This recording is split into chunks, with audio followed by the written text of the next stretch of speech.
Hello friends, എല്ലാ കൂട്ടുകാർക്കും പുതിയൊരു റിവ്യൂയിലേക്ക് സ്വാഗതം. അങ്ങനെ സരിയു ആകെ പ്രാന്തി പിടിച്ച അവസ്ഥയാണ്. കാരണം വിക്രത്തിന്റെ വിശ്വസിച്ചിട്ട് കിരൺ ഇപ്പോൾ ഡെഡ് ബോഡി ആയിട്ട് വരുമെന്ന് പറഞ്ഞ് കാത്തിരുന്ന സരുവിന്റെ മുമ്പിലേക്ക് കിരണും കല്യാണി ഭയങ്കര സന്തോഷത്തോടു കൂടി തന്നെയാണ് വന്നിറങ്ങിയത്. അതുകൊണ്ട് തന്നെ സരുവിന് പ്രാന്ത് പിടിക്കുകയാണ്. ഇനി സരു നേരിട്ട് ഇറങ്ങാൻ തന്നെ ചെയ്യാൻ വേണ്ടി പോകുകട്ടെ.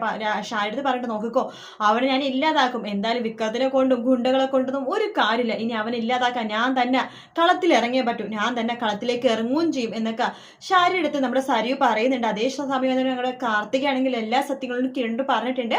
തനിക്കൊരു ചേട്ടനുണ്ട്, ഗംഗപ്രസാദ് നമ്മുടെ ചേട്ടനുണ്ട്. തന്റെ അമ്മ വേറൊരു കല്യാണം കഴിച്ചിരുന്നു. അദ്ദേഹം കുറച്ച് നാളായപ്പോൾ മരിച്ചുപോയി. അപ്പൊ അദ്ദേഹത്തിനുണ്ടായ മോനാണ്, അതായത് നേരത്തെ ഉണ്ടായ മോനാണ് ഗംഗപ്രസാദ് എന്ന് പറയുന്നത്.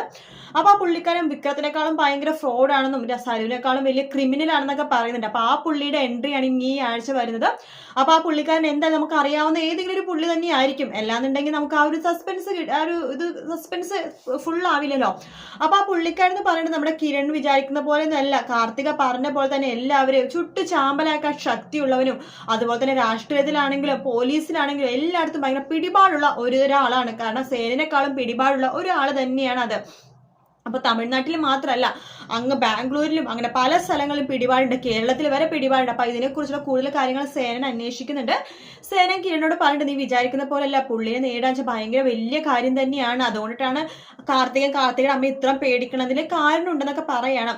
അപ്പൊ ഒരുപാട് പേര് പറഞ്ഞു ആ ഒരു പുള്ളി എന്ന് പറയുന്നത് നമ്മുടെ ചന്ദ്രസേനായിരിക്കുന്നു. ചന്ദ്രസേനൊന്നും അല്ല കേട്ടോ. ആ പുള്ളി എന്തായാലും നമ്മൾ വിചാരിക്കുന്ന ഒരാളല്ലായിരിക്കും എന്ന് പറഞ്ഞില്ലേ. എന്തായാലും ചന്ദ്രസേനനും അതുപോലെ തന്നെ മനോഹരനൊന്നും ഇല്ല.